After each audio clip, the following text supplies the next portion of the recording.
Hey everyone, we just got done at GDC 2015. We are here at PAX East now, flying across the country for that. GDC still has another 2 days for it, but we're focusing on PAX East for this weekend. And the last thing we did at GDC was Valve's virtual reality demo, which is a full room, full-scale virtual reality demonstration where you put on a head-mounted display similar to the Oculus Rift, but a bit more advanced and different in scope in that the room actually has what's called Lighthouse, a Valve technology.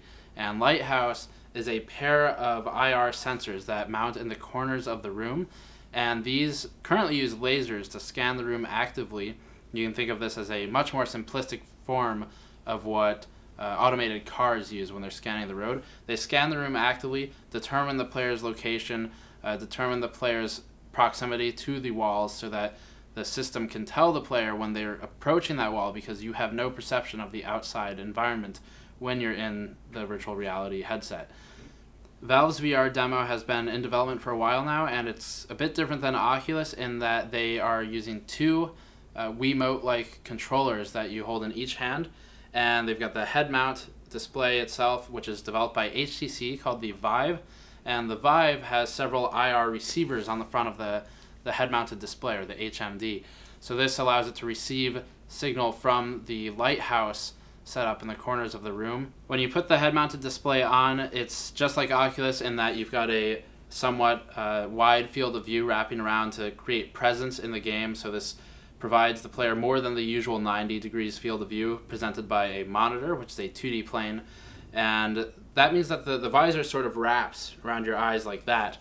And this provides you a more immersive experience, and it looks more like you're in the actual environment. This also assists in producing the three-dimensional appearance of the virtual reality setup. So in this demonstration we played a few different types of games. One of them was a painting game where I was given the two controllers, and one of them represented a palette for paint, and you can rotate that left-right to access different tools, like in Photoshop where you have different brushes, erasers, and colors.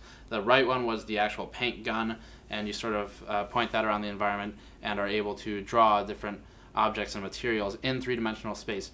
To this end, it is more like sculpting than painting, and it's actually a little bit difficult to get used to because everything we've learned from using computers tells us to draw as if on a two-dimensional canvas, unless you're a 3D modeler. Walking around the environment was actually pretty easy. It wasn't too disorienting, and it was very quick for me to get used to. Your mileage may vary. At the end of the demonstration, when I took the headset off, I had a sort of interesting experience with distorted vision. So because of the way the visor warps around your eyes to present the wider field of view and the more immersive experience and the appearance of 3D, my vision was sort of blurred toward the edges where the visor was at its limits. And this persisted when I removed it and went back to the actual real world. And to this end, the presenter from Valve almost looked like a two-dimensional NPC from a game. It was very strange. It was sort of like your brain is very clearly tricked into thinking that it is in another environment. So you're existing in two places at the same time, and when you can hear someone in the room talking to you, but you can't see them because you have this headset on, and you hear them moving because they're trying to stay out of your way as you move in three-dimensional space, it's actually somewhat disorienting to get used to, but I do think that is something you would get used to over time. We were told after a couple of hours of use, most players had a very firm grasp of their VR technology.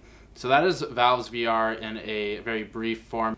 If you want more information on the headset, how it works, and HTC's version of the technology with my impressions using the technology, you can click the link in the description below for more information.